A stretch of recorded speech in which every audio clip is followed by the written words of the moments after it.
Kata Nabi SAW, siapa yang memotong sutramu, maka tahanlah dia. Keluarkan tangan kita seperti ini, menahan dia. Kalau dia tetap ngotot lewat, pukullah dia.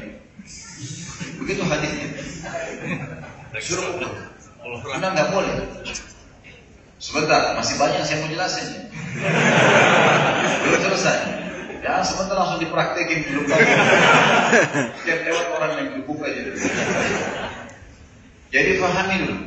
Jadi maksudnya ini secara global dulu, bahwasanya ada hadis yang melarang kalau ada orang memotong antara kita dengan sutra, tahanlah dia. Kalau dia memotong, pukullah dia, gitu kan?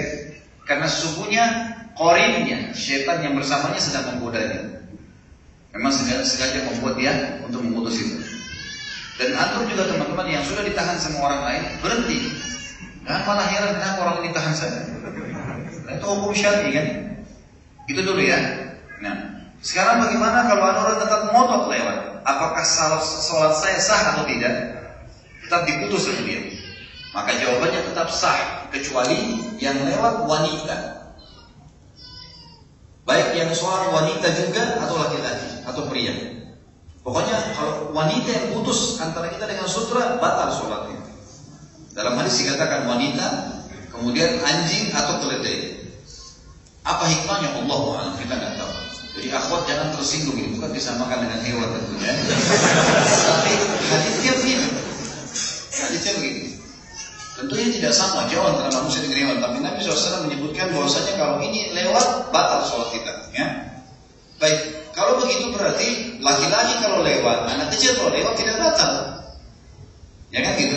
Tidak batal. Tetapi kita harus tetap usahakan kita tahan.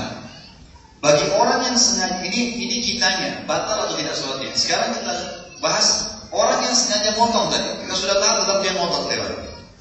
Maka ini dosa besar. Imam Madzhabi masukkan dalam salah. Imam Madzhabi rahimahullah masukkan dalam salah satu kategori dosa besar. Bahkan ada hadis Nabi SAW yang berbunyi dihasankan oleh para ulama hadis.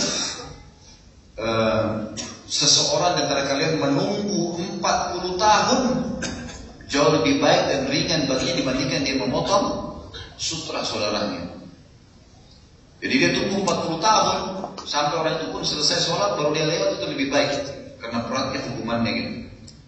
Makanya kalau ditahan kita harus pindah. Baik, masih berhubungan dengan hukum ini.